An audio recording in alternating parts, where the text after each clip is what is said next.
Nakalangoy ka na ba sa dagat ng basura? Yan mismo ang ginawa ng mga taga-DPWH, MMDA at Parañaque Centro na naglinis sa Baclaran Redemptorist Water Channel sa Parañaque. Buwis buhay na lumusong ang mga nakatoka sa mano-manong paghakot ng basura. Hanggang dito yung pa sa, sa tuhod po. Lumulubog kami sa putik. Sobrang libag pa ng tubig. Tapos maraming debris na tumutusok. May iniinom naman daw silang doxycycline para iwas leptospirosis. May dredger din na humila ng floating boom para saluhin at harangin ang mga basura. Sa naturang waterway, may 2 trash catchment para maharang ang mga basura na nanggagaling sa Manila Bay. Pero ang isa sa unahan, nasira ng malakas na alon. Ang pangalawa naman, tinanggal bago magsimula ang mga pag-ulan para sa scheduled dredging. 2 araw na naghahakot ng basura ang mahigit 50 truck para matanggal ang naipong basura sa esterong ito.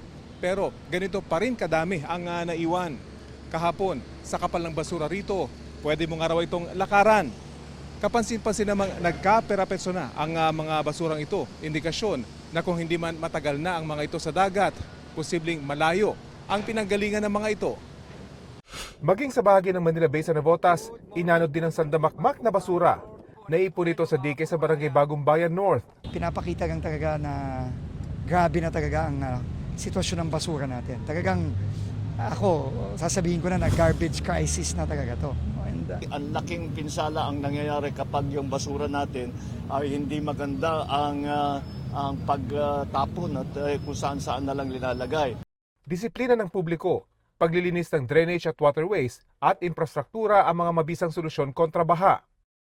Sa Barangay Santa Monica, Quezon City, napupunta na ang tubig baha roon sa detention basin o malaking espasyong ipinagawa sa kanilang basketball court. May detention basin din sa Barangay Tandang Sora. 3 naman yan ang inilagay sa ilalim ng kalsada sa G. Araneta Avenue at Maria Clara Street. Sumalo rin sa baha sa Elliptical Road ang retention pond sa Quezon Memorial Circle. May sarili ring flood control project sa St. John the Evangelist Cathedral sa Dagupan City. Ipinagmalaki naman ni Pangulong Marcos na epektibo ang dredging o paghuhukay ng bumababaw na Alido at Zapote River at paglilinis ng mga drainage at kanal sa Las Piñas. So effective naman ang ating ginagawa, ngunit alam naman natin kulang pa rin yan. Marami pa rin tayong kailangan gawin.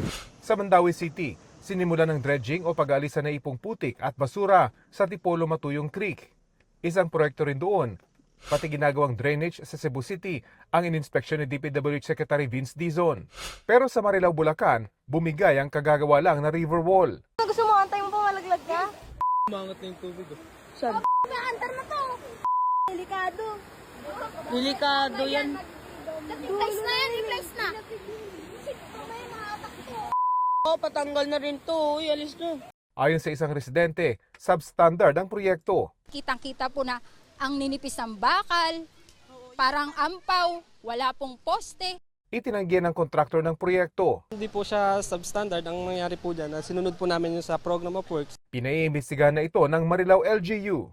Rafi Tima, GMA News.